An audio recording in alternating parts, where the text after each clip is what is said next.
I can see, yes, exactly. Yeah.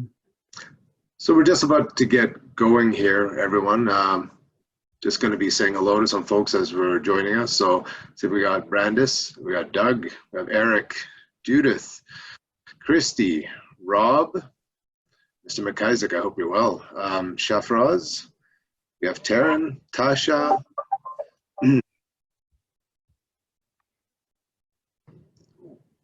We will take a couple of minutes here and let the rest of our attendees join.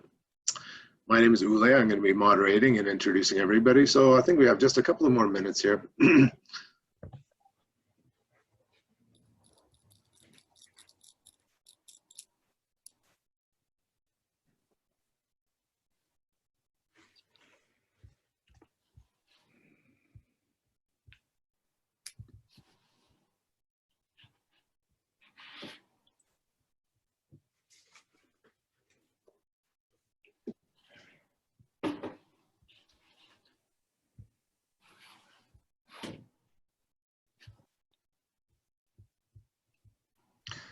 Okay, we're continuing to have some attendees join. I think we're going to start just to say hello. So we have about 20 or so people in our total list. Welcome to our second SCILS meeting, Spinal Cord Injury Learning Seminar. My name is Ule Lagerquist. I'm the CEO of Spinal Cord Injury Alberta, and I'll be doing some very brief introductions for everyone. And today's topic is going to be on exercise, specifically during isolation for folks with spinal cord injury or other disabilities. And first, I would like to make sure that I introduce with a slide here our presenters. If I can, of course, figure out how to share my screen. Here we go.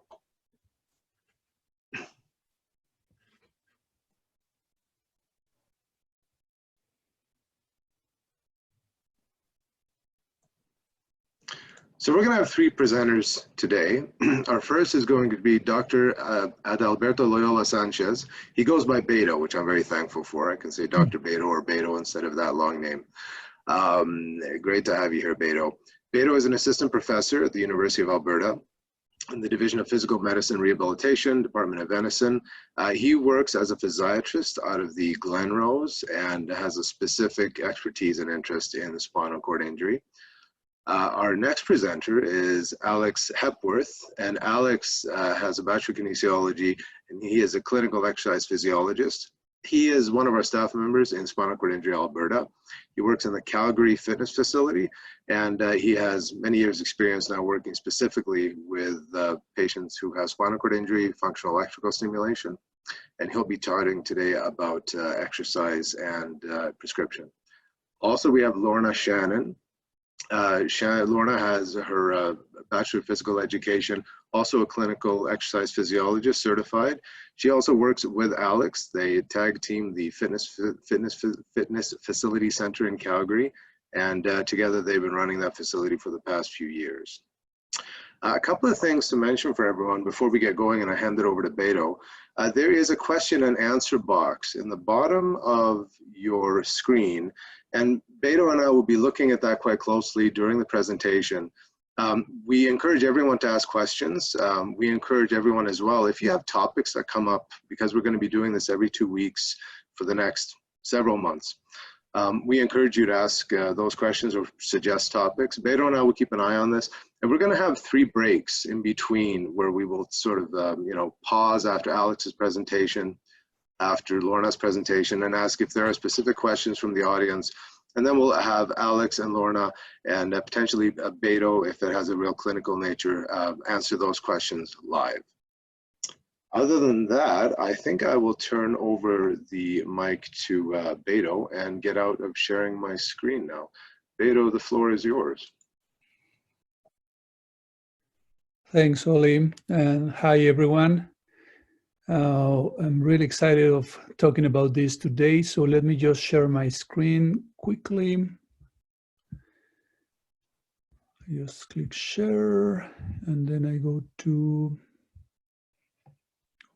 oh my God, slideshow. Okay. Can everyone, can you see it? Is that okay? Yep, can you hear me? Yeah, perfect, Beto. That's good, thank you. So thank you. So let's begin with this seminar, which is about exercise during isolation. So just briefly, in a matter of 6 minutes, and I'm going to time myself because I don't see the audience, so I don't want to screw this up. So so I'm going to time myself, and we will I will present you first the objectives of this seminar. So we will try to understand the difference between exercise and physical activity, and then why is exercise important for your health, specifically when you have a spinal cord injury.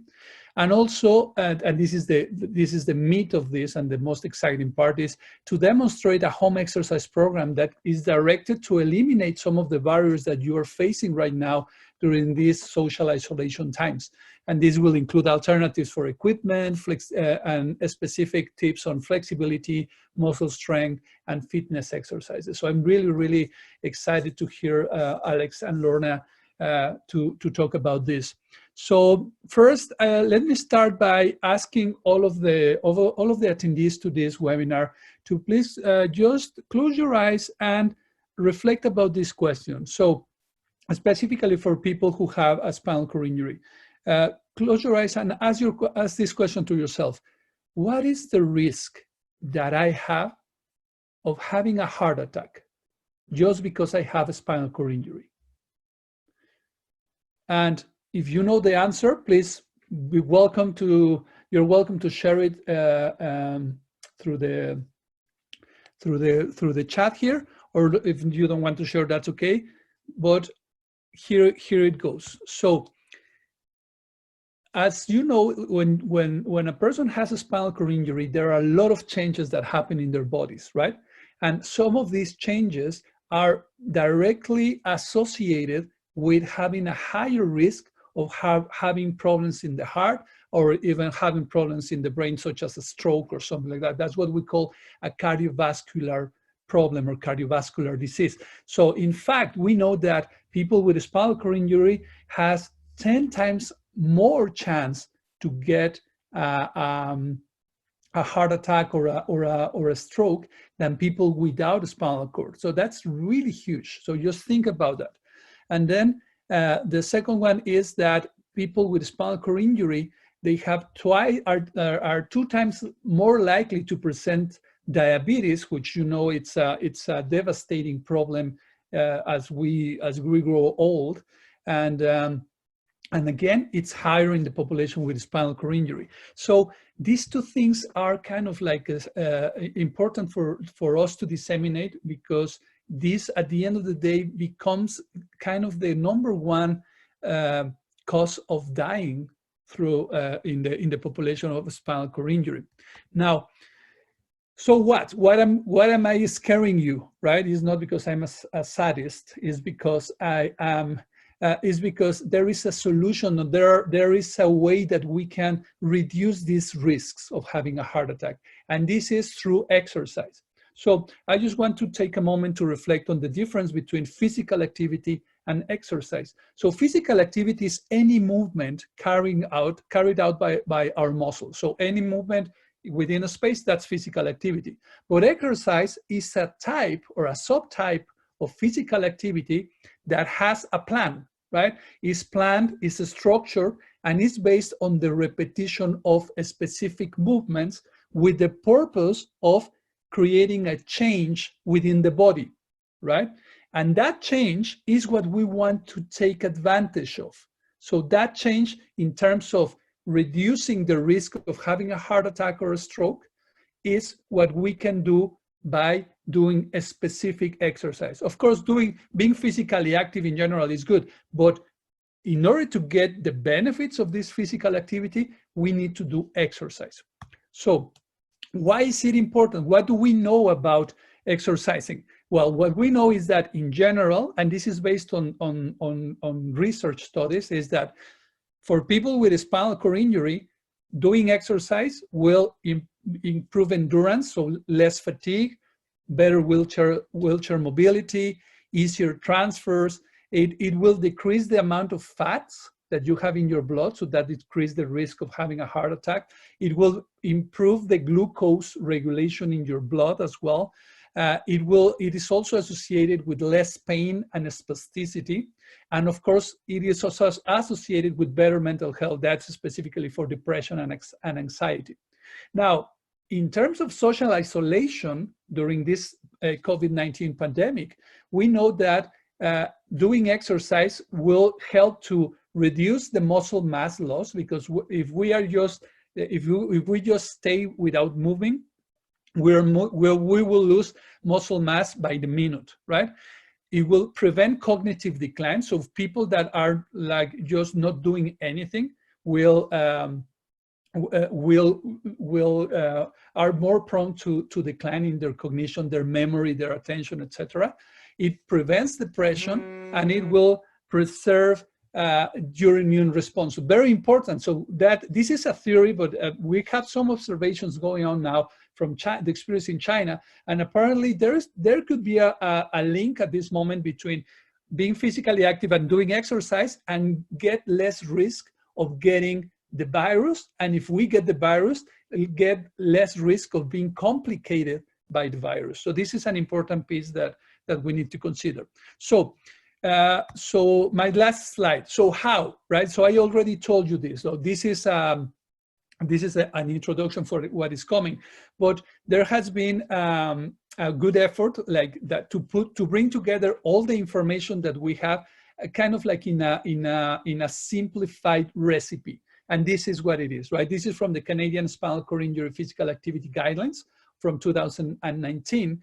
And as you see, like you can position yourself either in the starting level or in the advanced level. So for people who are starting doing exercise, the goal, if they can engage in doing 20 minutes twice a week of a moderate to vigorous intensity aerobic exercise, and Alex is going to, and Lorna will explain what is that. It's kind of proven that you will get the benefits that I just described to you earlier. On top of that, you need to have at least a routine of 3 sets of 10 repetitions for each of the major muscle groups in your body twice a week. And for the more advanced folks, we just increase the time and the frequency, right? Instead of 20 minutes, we go to 30 minutes, and instead of twice a week, we go to 3 times a week. But as you can see, the strength training activity continues being the same. Important thing, and this is a question for Alex and Lorna in what's following, is that what is the intensity that I need to work with in terms of the strength training, and also what does it mean to have a moderate or vigorous intensity exercise. So by starting this, I'm gonna stop sharing my screen, and I will let Alex to come. It's Alex, right? To come first and go to the details of how can you do this at home. Thanks, Beto. I'm just going to share screen here. I noticed a few questions pop up. Rob, we're going to get to what you were asking here in a second. And Britt, exercise, and we'll get to that as well, Britt.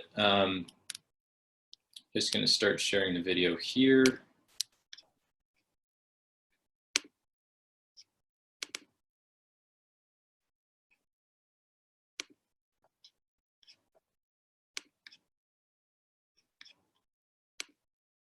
All right, can everyone see my video? Everything's good?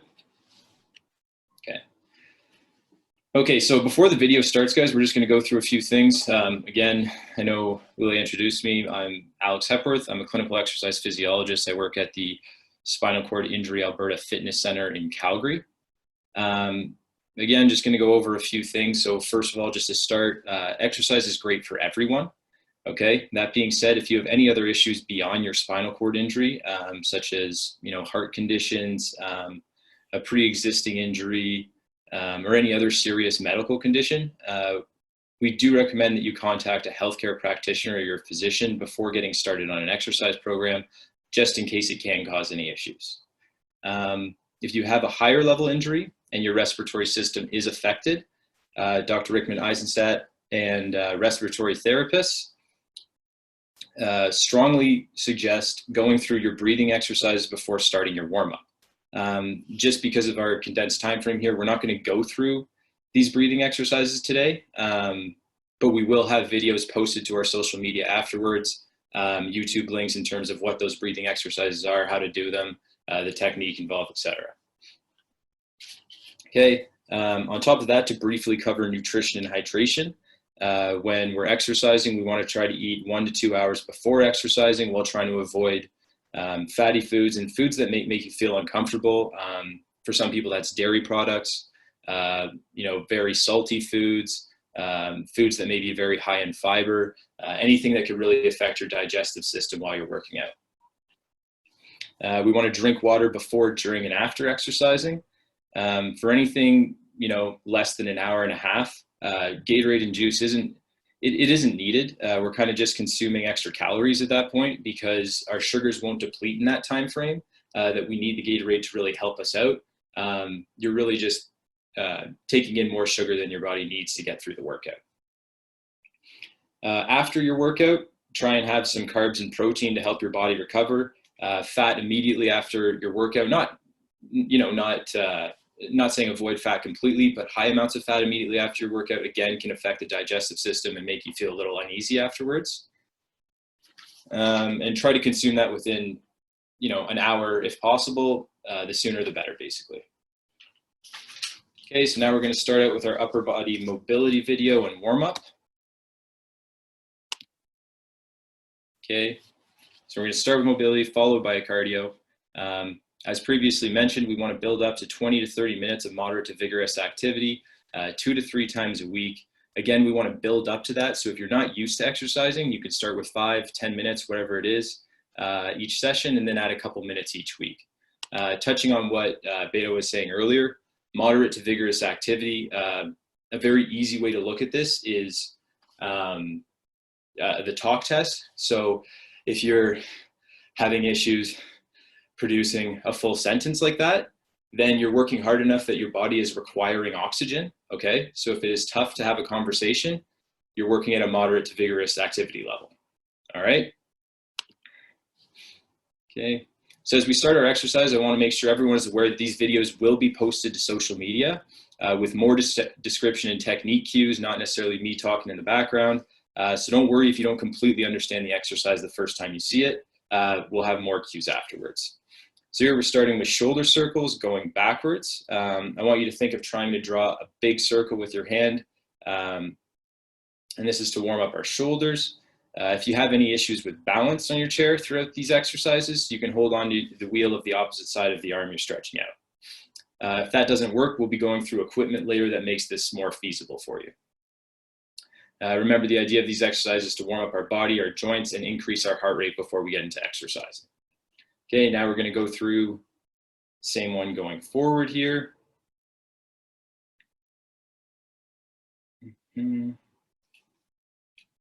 Okay, now we're going to go through some pendulum swings. The idea of this exercise is to raise your hand as high as possible and bring it as far back as possible while staying in a straight line close to the body, all right? You want to keep your elbows straight the whole time. As shown here, we don't want to just throw our arms back and forth. You notice with Lorna here, it's a very smooth, controlled movement. If possible, we want the movement to increase each time, so getting a little further up, a little further back with each repetition. Okay.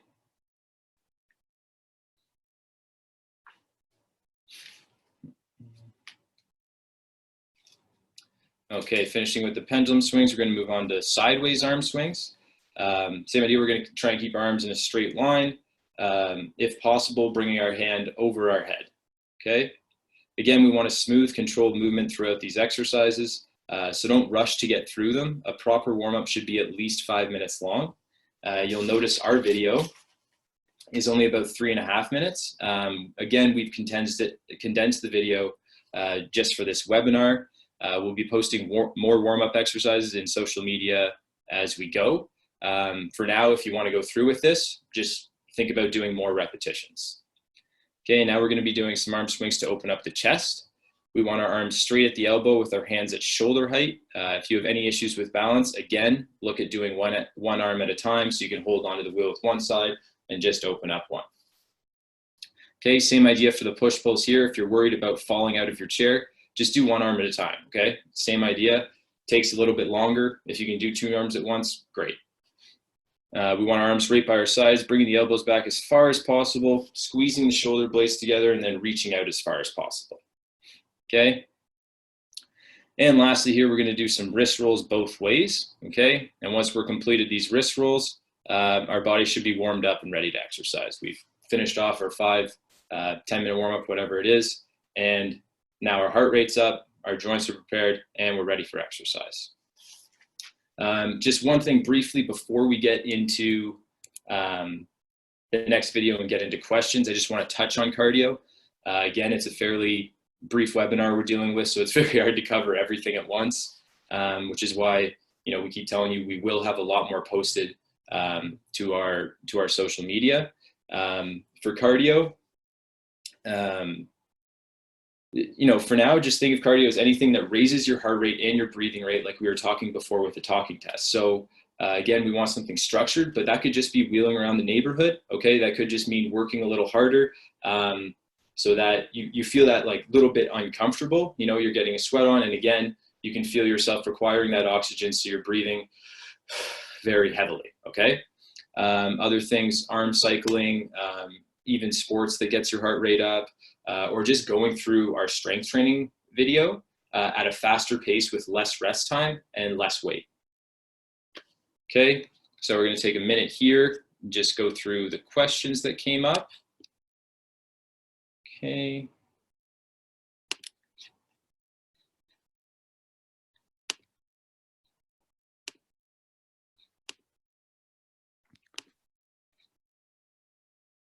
Sorry, Alex, if you want, I can read it to you so you don't have to exit. Yeah, I'm just looking here. I guess it's just the it's the equipment at home. And sorry, yeah, I just I started an answer and I mistakenly click on the submit, so I can read that to you as well. No, yeah, that's perfect. Again, Rob, for what you're asking here with access to equipment at home, you know, we just went through the warm-up video. Obviously, you don't need any equipment for that. Once we get into the strength training here, I'm going to get into all that equipment at first. Again, we're going to be posting more specific videos in terms of exercise prescription, more on technique to our social media. But for now, I really want to get through those barriers, because a lot of people will say, you know, I don't have any equipment at home. I don't know how to exercise without it. How am I supposed to exercise? There's nothing for me to exercise with. So we're going to get that to the next video. And if we have no other questions currently, I'll just move on to that video now. Sorry, Alex, the other question that I answered was about does our maximum heart rate change with this spinal cord injury in terms of target heart rate ranges during exercise? So do you want to, I briefly answered that it depends on the level, but in general terms, if you're T6 or above, the heart rate is not as reliable to actually, yeah, like to express the intensity of the exercise. But I don't know if you have any other further, or do you want to correct that?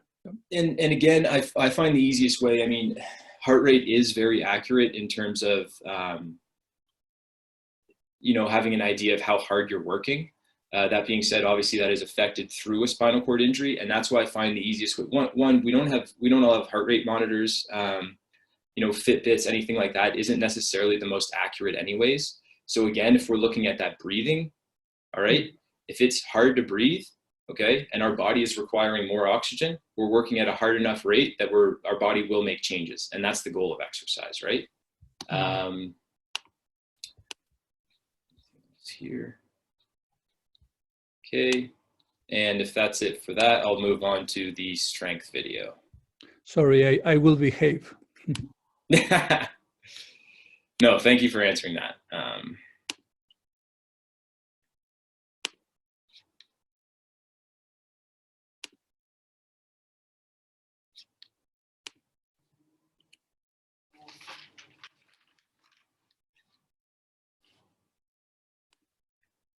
Okay, so now we're going to get into our full core and upper body workout.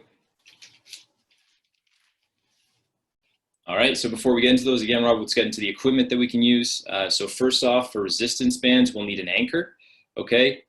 This doesn't necessarily need to be purchased, just know that it's out there. If you have something in the house to wrap a band around that you're not afraid of breaking, it won't slide, you think it's safe, great, use that. We don't need to buy an anchor. Next, we'll look at active hands here. These are phenomenal. We have them at our clinic as well. Anyone that has issues with hand function or grip strength, you can see how easy these are. Obviously, you just wrap one of the Velcros around your wrist. It goes nice and tight. The other part goes over top, okay? You can put the resistance band, the weight within your hand. It comes back down, gets up nice and snug, and you can see there that weight isn't going anywhere, okay? Next, we're gonna look at hook grips. These are a slightly cheaper alternative to the active hands. We also have these at our clinic. I find they work phenomenal as well. The only difference is, again, they're slightly cheaper, but that's because depending on the exercise you're doing, obviously you have to change them back and forth. You can see there that was a curl, we need the hook down, and for an overhead press, we need to put the hook the opposite way. Works well for both. Next, we're going to look at a waistband with a Velcro strap. So as mentioned earlier, this is a great safety precaution if you're concerned with your core strength, okay? You can see here I'm moving around. I'm not worried about falling out of my chair anymore, right? It holds me in there nice and firm, okay? Two other things that we don't have in here. If you are new to exercising or you don't necessarily know how you're doing with it, mirrors, okay? And video cameras, so you can see yourself as you're doing it, because sometimes you think you're doing something perfectly, and then when you watch yourself do it, you think, that's not what I thought I was doing, all right? On top of that, just someone else that's spotting you that can kind of give you cues on if you're doing something right or not. All right, now let's talk about the actual resistance here. So today we're going to be going through a resistance band workout. I know not everyone has resistance bands, and we'll get to that. However, we will be posting videos shortly of dumbbell workouts, okay? And for dumbbell workouts, I don't want you to think you need dumbbells either, okay? Because for any of our dumbbell workouts, we can also be done using household items such as, heavy bags, soup cans, water bottles. Also, if hand function is an issue, we can use ankle weights that we just wrap around our wrists, which we can purchase too. Here's where you can get your equipment. Again, this will be recorded so you can look at this afterwards, and just kind of an idea of different prices. Okay.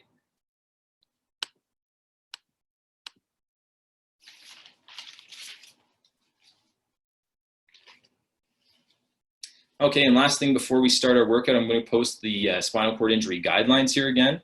There's a lot of great information here, but the key messages are that we want to build up to a minimum of 2 sessions per week, 3 sets of 8 to 10 reps for all major muscle groups, which is what we'll be going through today. And the resistance you use should be difficult enough that you can barely, but safely with proper technique, perform your 8 to 10 repetitions, all right? And so our workout here is going to start with the shoulder press, all right? As I previously mentioned, these videos will be posted with more information and technique cues, so I'm going to go through it briefly, but you'll get a better description on videos on our social media.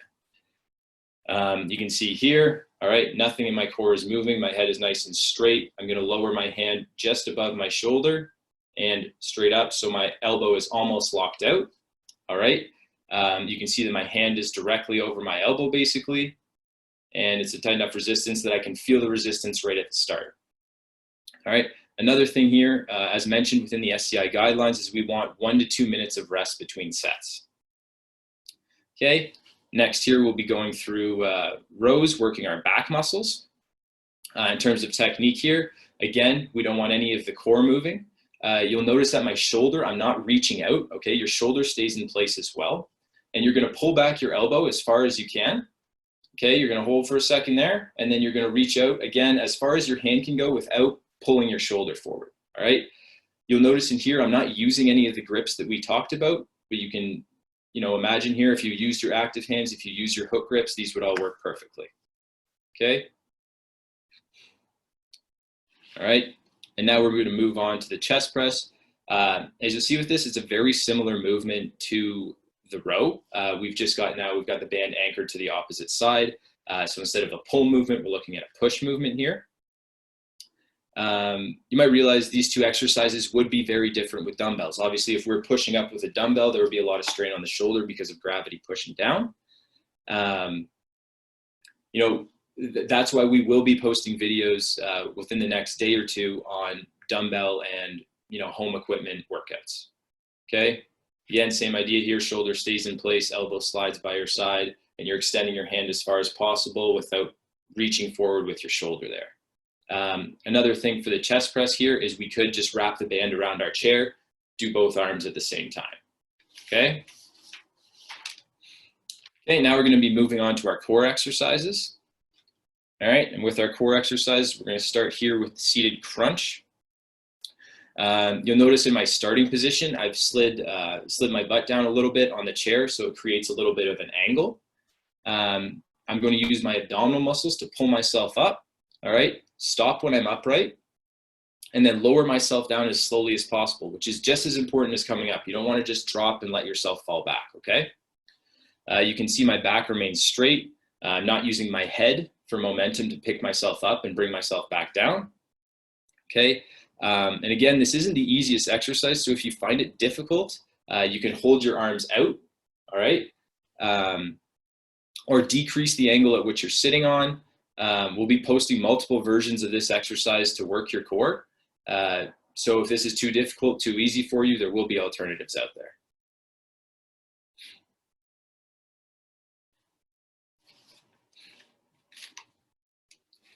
Okay, next we'll be looking at back extensions. You know, very similar technique to the crunches. We're just going the opposite direction now. Okay, so again, back is perfectly straight there. We're going to lean forward as much as possible, and we're going to really work our lower back by pulling back with that. Again, I don't want to be whipping my head back. Okay, we don't want to use momentum. We want the lower back doing all of the work. All right. Now you notice here I have my hands crossed. Okay. If you're comfortable with that, great. If you're a little bit worried about your core strength, don't feel the need to cross your arms. You can put your hands on your knees. Just try to use your arms the least amount of possible, okay? Just try to use them there as a safety precaution, but don't be pushing up with your arms, all right? Again, this is for your lower back.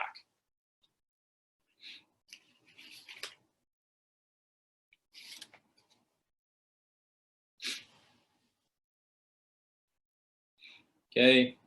Notice for each of these, we're doing 8 repetitions.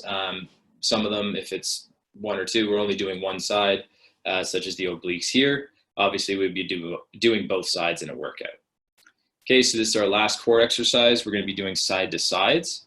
Again, you can see body is perfectly straight. I'm not using my arm to pull myself up. No momentum there. Okay, we're just using the side of our core to bring ourselves back up.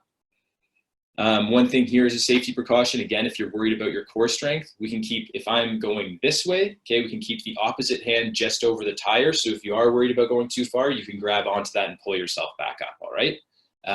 Again, these will be posted, so we'll have multiple variations of this if it's too easy, too hard, or you're a little bit nervous to do this exercise.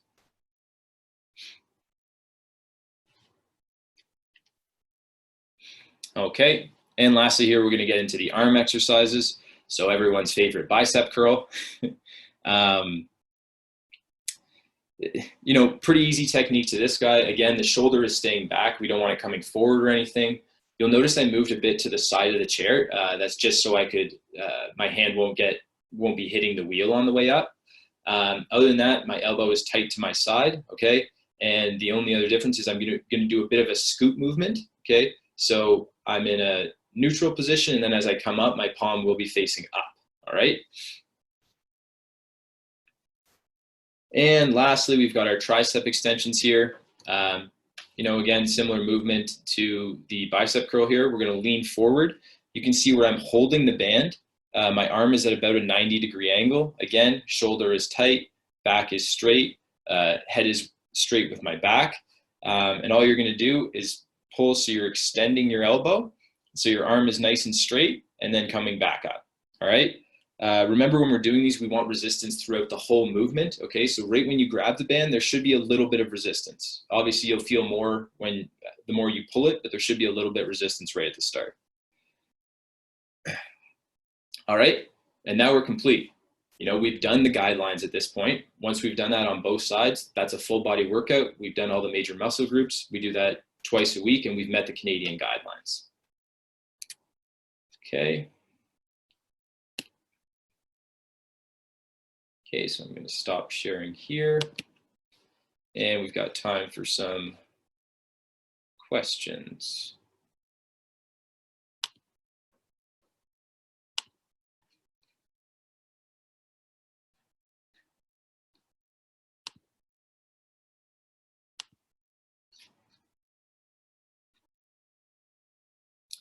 Okay, I guess no other questions currently.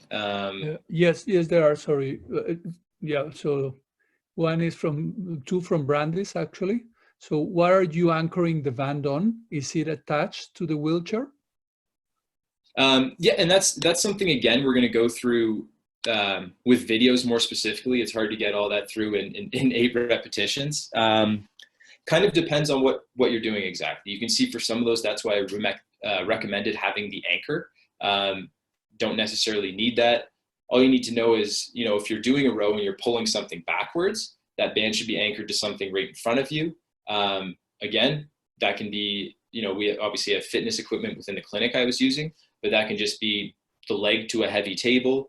If you're working out with someone else, they can just have that around their waist.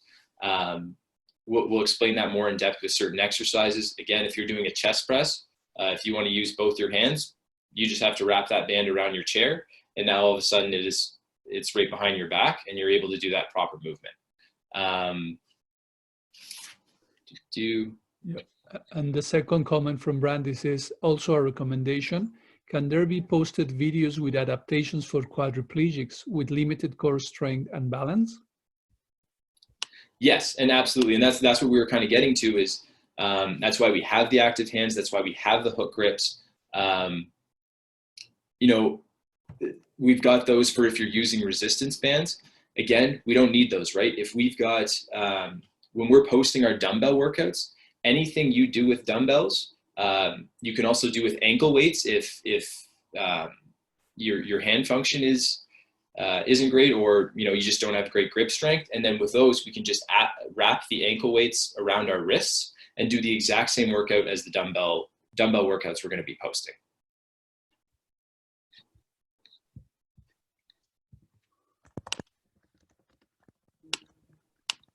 Okay. And just looking at comments. So also when we are posting this stuff within social media, I just want to thank Rob for posting that comment as well. So Lorna and I have our particular places we like to order from, but if you do see any spots that you've ordered from previously, somewhere that's a better price, that's great. Please let the rest of the community know, because that's fantastic. Thank you, Alex. Moving right on, we're right on time. We're going to turn that over the next bit of the presentation to Lorna.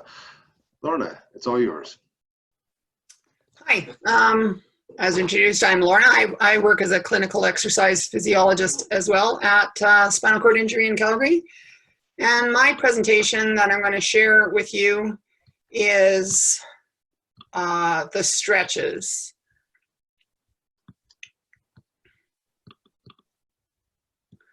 So the first video is seated upper body stretches. So I'll just run that video. Prior to stretching, your muscles should be warm. Warm up with our mobility and warm up video or another activity. Each stretch should be held for 4 deep breaths in and out, which should help you to relax and breathe. That should equal 30 to 40 seconds. Modify any position or range of motion based on your comfort and mobility. While stretching, you may feel some uncomfortable tightness, but the goal of stretching is to improve that tightness over time. So I go through a routine of stretches in this video. I'm actually starting with the smallest muscle group, the wrist and flexors and extensors. But you can do them in any order, and if you like, you can focus on certain things. Like if you do have a tennis elbow or something, you can focus on forearm stretches, maybe do them twice a day. And then later in the day, do chest and lat stretches and stuff. So, also, you'll see throughout this video, I am using some tools. So this is a pillowcase. You could use a towel or a Lorna, band. Lorna, sorry. Lorna, we can't see the video. Yeah. Oh, I'm sorry.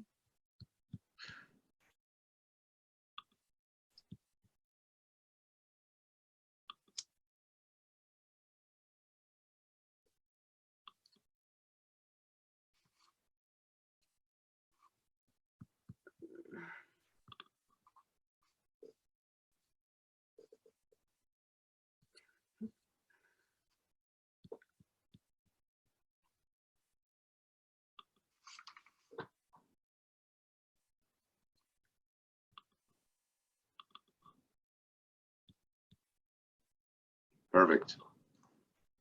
Okay, now you can see it? Yeah. Sorry. Modify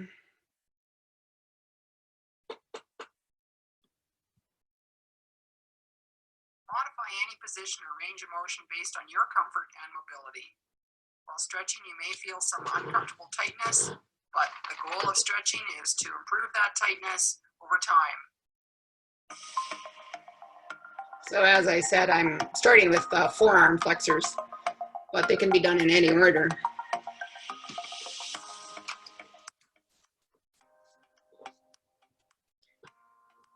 So during these stretches, I mentioned at the beginning to hold the stretches for 3 to 4 deep breaths, which will be about 10 seconds each breath. I'm only holding them for about a total of 10 seconds here, so you can certainly make them 3 to 4 times longer than that. And the whole routine is only 3 or 4 minutes, so it could be as many as 5 minutes. Again, it can be broken up throughout the day. So using a tool like a pillowcase here, just pulling downwards to get a tricep stretch, readjusting your hands if you need to intensify that stretch.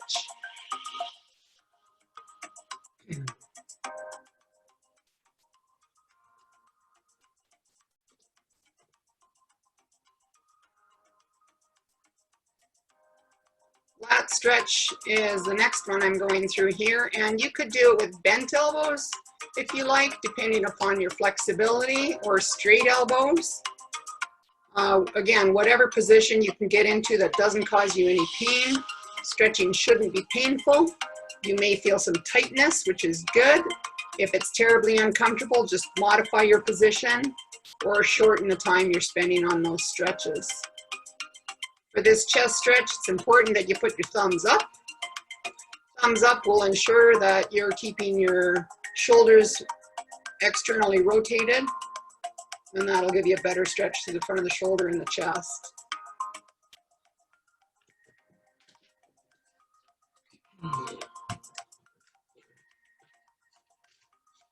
Also throughout the stretches, as with this one, my shoulder's up a little bit, but you should try to keep your shoulders down, always having good posture. And I like to think of posture, kind of standing posture, seated posture is the same. Thinking of the 5 Bs, always breathing, keeping your shoulder blades back, belly tucked in, butt tight, if you can do that, and keeping your breastbone up to keep good posture. So this stretch kind of flares out the shoulder blades. You could do it if you have the flexibility to grab onto your hands, otherwise you can use the tool again. And for the upper back here, if you reach further down on a chair, either this type of chair or in a wheelchair, reaching down further on the front of your frame and pulling back, getting some resistance in through the upper shoulders. A lot of people carry extra stress through because of a spinal cord injury, as well as just stress through their shoulders and neck. So some of these are very important to do every day. You should be stretching at least twice a week, but every day for any problem areas or things that you need to improve. So this final stretch for neck, I like tucking my hand behind my back. It allows, again, to keep that shoulder down. And just some light weight on your head. You're not pulling on your head, just adding a little bit of weight if you like to try and focus on that stretch. Close your eyes, relax and breathe. Okay, were there any questions for the upper body? One question.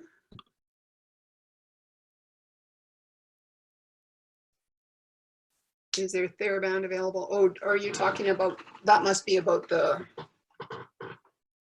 weight resistance exercises. And I'm not sure about coverage by AISH. Maybe somebody else can answer that.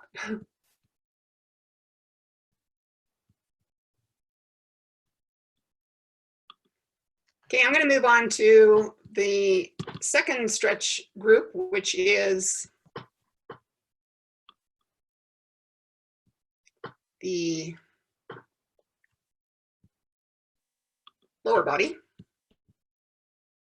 Just give me a second here.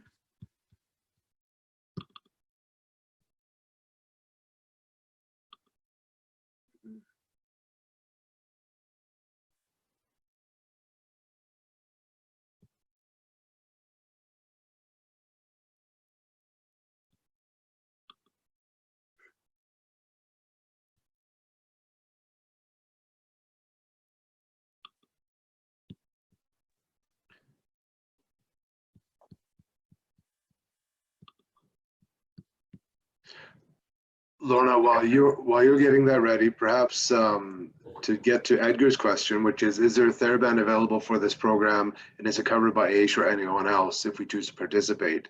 I don't know the exact answer to that one, Edgar. I will say that I tend to find that if it's AISH or AADL, it depends a bit on who is handling your case file. It never hurts to ask. We will have, to my understanding, we will have some links that will go up on social media so that if that isn't the case, if you're not able to get it covered, we will have links so that people can find it. You can find these bands online. You can find them, order them through everywhere from Walmart to Amazon. You name it.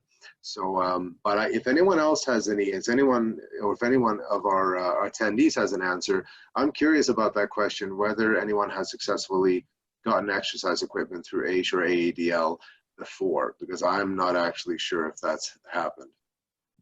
So feel free to contribute to that in the chat room. Hi, I have some experience with some people that I have been involved in their care with, and they I have written some letters of support for equipment, not specifically for TheraBand, but for equipment to do exercise, and so I assume that there is a way that on a case-by-case basis to get this, but I'm not aware of a specific program that can from AISH that deals specifically with exercise equipment.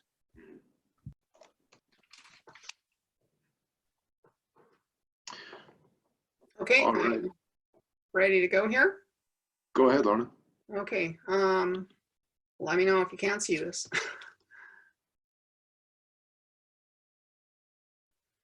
Okay, so lower body seated stretch is can be a little more difficult to do because of balance. But focusing on all the major muscle groups of the lower body. So this is an outer hip stretch. You could do it with your knee high, or if that's difficult to hold in that position, or maybe you don't feel a stretch there, keeping the knee low and just putting some pressure, pulling that knee to the other side of your body, hanging on to some support. And if you're in your wheelchair, you might want to back up to a wall or something that's sturdy to prevent you from tipping over. Hamstring stretch, it's good to have your lower leg fully supported by something. So not just your heel on something, because you could get some extra strain on your knee with hyperextension of your knee. So supporting the full leg. And some people will feel stretched just by putting their leg elevated, but you can lean into it a little bit to get a little deeper stretch. I'm gonna play around with pillows for a little bit here, but the idea here is, like Alex when he did his abdominal exercises, is to pull yourself forward on the chair, give yourself some support with pillows or something if you like, so that you can lean back. And then the difficult part in your chair will be to try and get that leg back. Some people can tuck it right next to your caster or maybe outside your wheel, and then leaning back into that, you should feel a stretch down the front of the leg. Again, I'm only holding these stretches for a few seconds. You can hold them for minutes if you like, or if you need to. So I'm removing my shoe here because it's a good way to really get some stretches through your feet, through the full foot, your arch, as well as through your toes. So pulling on the toes and pulling the arch up will stretch the calf as well as the foot. And then reversing your hands, putting your hands on top of your toes and pulling back to stretch along the full front of the lower leg as well as the arch and the toes again.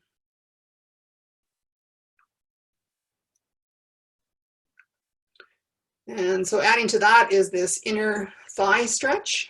You may actually feel it in your outer hip as well, but putting some pressure on the inside of that leg to just turn that knee outward. Okay, I've magically come up with a little tool, a 2x4 set under my feet. You could also just pull your feet back so your toes are still on your footrest, but your heels are dropped off your footrest, and then putting some pressure into your knees to add a good stretch for your calves.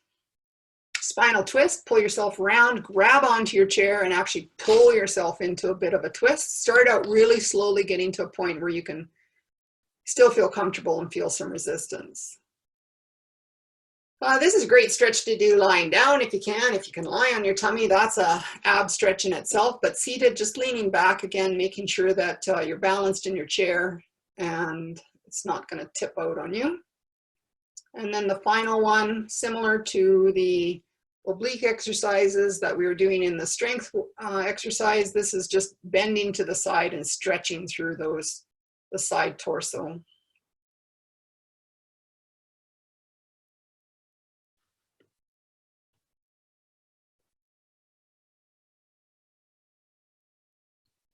So that is the lower body stretches.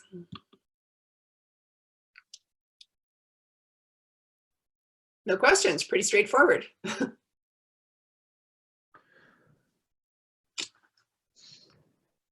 If there are any other sort of questions related to this, please feel free to put them in the Q&A section and the chat section if you want to, and we will get to them hopefully in the next 8 minutes here before we conclude. So I will just be mentioning a couple of things as we wrap up. Please, by all means, a couple of things to mention. If there are things that you have in mind for topics for webinars like this, please, by all means, let us know. If you have a contact with SCI Alberta, or if you know any one of our client service coordinators, if you want to type any one of the suggestions in the question box or the chat box, please do. Also, we will be sending out, actually I should say that Joanna and Charlene, our partners in Praxis, will be sending out a link to a questionnaire, and we really do look for feedback in that, because as we're building this, we don't want to do this for just a couple of weeks or months. We want to do this for a long period of time, potentially in perpetuity, every 2 weeks. We're always looking for topics, so please do let us know. Also, so everybody knows, we have over 40 people on the list here. So even though you can't see everyone else, it's a good group, and we're hoping to grow this community. So any input is greatly appreciated. We want to thank our presenters, Beto, Alex, and Lorna, and our Praxis team for helping out. Very much appreciated. I do also want to toss up a slide so that everybody knows a little bit of where we're going to be finding or presenting some of the information that we have here. Let me just make sure I pull this up for everyone. Uli, I also forgot to mention to people that I do have a assisted stretching video as well, lower body assisted stretching, so that people can have a family member or friend or something help them stretch too. So that'll be coming out as well. So what we're going to be doing, thank you so much, Lorna. there's areas where you can look for some of this information as well. So we have an MP4 that comes from this actual webinar that Joanna at Praxis is going to help us with.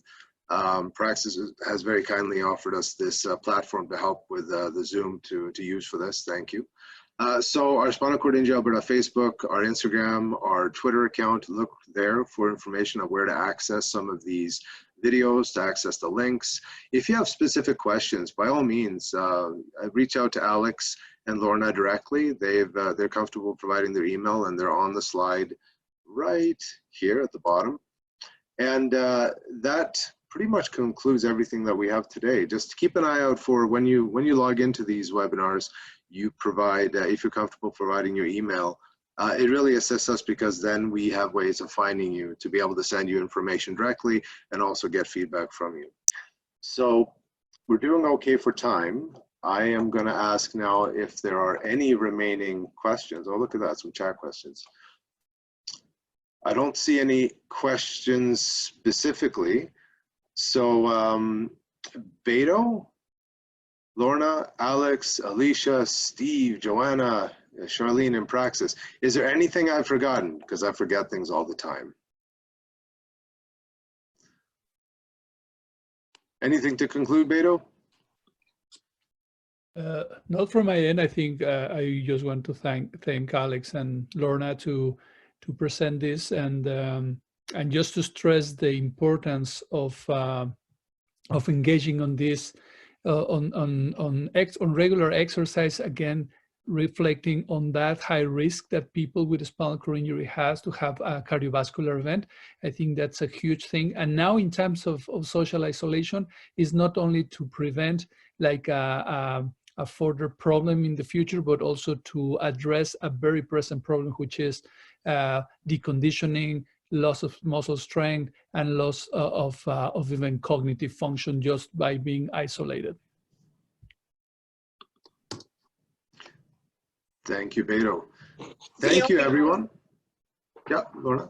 I was just gonna say one thing. I know, because there's questions. People say, "Well, I don't have equipment. How am I going to start?" And in a lot of cases with the clients that we have coming in on a regular basis, we still have them doing additional exercises at home, whether they do them or not. But I mean, it'd be lovely to have everybody doing something at home before they, go out. So, any type of body weight that you can do, but there will be more resources available through our Facebook right now, and maybe other avenues in the future. But yeah, just do something, right? And on that, a small shout out as well, because I can see all of our attendee lists, even if all the attendees can't see each other. I see that Bean Gill is on here, and Bean is one of the founders in REU, REYU in Edmonton. Easy to find, 4 letters, RE letter YU. And they run a great facility, and I'm pretty sure Bean and the team here is going to do something in the future to do something collaborative. Alex and Lorna are based in Calgary. Bean and the team are based in Edmonton. So we are not going to be doing just one of these webinars. I guarantee you we're going to do something else on exercise in the future. So we'll be partnering up with Bean at some point as well to kind of get an Edmonton slant on that as well. Last question and answer before we go. Anybody? Oh, there we go. It's just Bean saying hi. Thank you. And we're right on time. Look at that. That never happens when we have a webinar. So thank you, everyone. Look for another webinar in 2 weeks' time. And please, if you have specific topics, we really want to hear from you. Some of the best people to find out about the topics, Steve Crochetier, who's our peer coordinator, is a wonderful resource for that, because he has great connections in the community. So we're going to build a roster to get this so that we can actually post something to have on. You'll know our topics hopefully many, many weeks in advance. On that, thank you, everyone. Thank you, team. Thank you for all the hard work. And we will see everyone hopefully again here in 2 weeks. Thank you. Stay safe.